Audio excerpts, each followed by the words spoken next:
Hey, what is going on, guys? My name is Slcmof. I'm back again with another video, and in this one I want to break down 5 characters that Marvel totally stole from DC Comics. Now next week I will be doing the flip, 5 characters that DC stole from Marvel, so please do not cry fan war, not at all the purpose of this video, but it is pretty fun and I learned a lot doing a lot of research. Of course, I looked up more than just 5 characters and I was just going back through comics history, which I really like looking at and learning about, so this was as much fun for me as I hope that you guys enjoy the video. So anyway, without further ado, let's just get into the very first character that Marvel totally stole from DC Comics.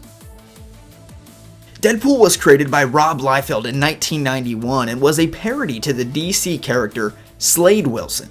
Wade Wilson is a parody to the One-Eyed Assassin, and similarly to Deathstroke, Deadpool has regenerative abilities, although a tad more powerful than that of Deathstroke's. For example, Deadpool cannot really regenerate an entire limb, whereas Deadpool can quite literally survive decapitation, but both Deathstroke and Deadpool are antiheroes, the biggest difference between them being their demeanor. Deadpool, in being a parody of Deathstroke, he's comedic, pansexual, and incessantly talkative. That is the complete opposite of Deathstroke, who has a much more ferocious way of conducting business. So in comprising this list, I wanted to have some characters that are really obvious, you know, Slade Wilson, Wade Wilson. I also, however, wanted to include some more sublime copycats, and one of those is the Fantastic Four. Stan Lee, you know, pretty much the father of Marvel Comics, conceived in an interview that the Fantastic Four was created out of a jealousy of a well-selling book created by DC Comics in the year 1960, and as you may have guessed,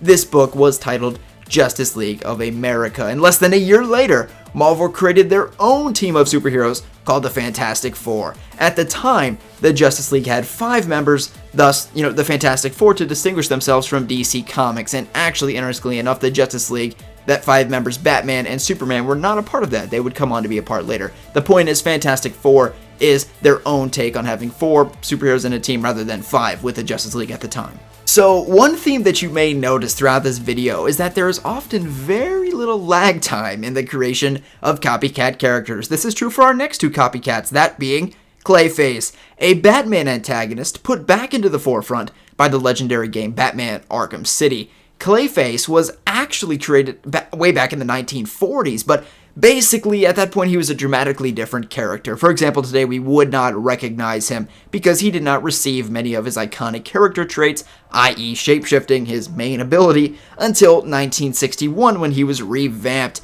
Less than 2 years after the reimagining of Clayface, who is basically a new character in 1961, a shamefully similar Spider-Man rogue named Sandman appeared not but a year and a half later. It is true that these characters are not identical, you know, thus the sand and clay distinction being the most obvious, but truthfully, Clayface is to Batman as Sandman is to Spider-Man.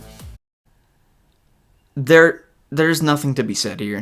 This needs not explanation. Marvel did not even try to hide this one because Thanos, quite frankly, is a blatant ripoff of Darkseid. And that's okay. He's an awesome big bad villain that wants to kill a lot of people because that's what big bad guys do. On Darkseid and Thanos, they're pretty much the same character because he's a copycat of Darkseid, that being Thanos. However, here is what will kind of anger me a little bit as a comics fan, and that is that it is predicted at this point that Thanos will be appearing in the MCU before Darkseid will appear in the DCEU. That's pretty much 100% confirmed since Infinity War is coming out pretty soon after Civil War here. So the thing is, if people see Thanos, they will then go into Justice League after seeing Infinity War. They will go into Justice League and they will see Darkseid and be like, wow, he looks a lot like that Marvel villain that we saw in that last Infinity War movie.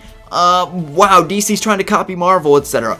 That is going to anger me a little bit because, as I said, Thanos is as blatant of a ripoff of a character as you can get, and Marvel stole him from DC, not the other way around. And finally, we have the Vision, who has a strikingly similar origin to Red Tornado on the DC side of things. Both characters created by big brooding bad guys, and ultimately both heroes turn on their creator and transition into a force for good, and that similarity is of course ignoring the fact that both of these dudes are red.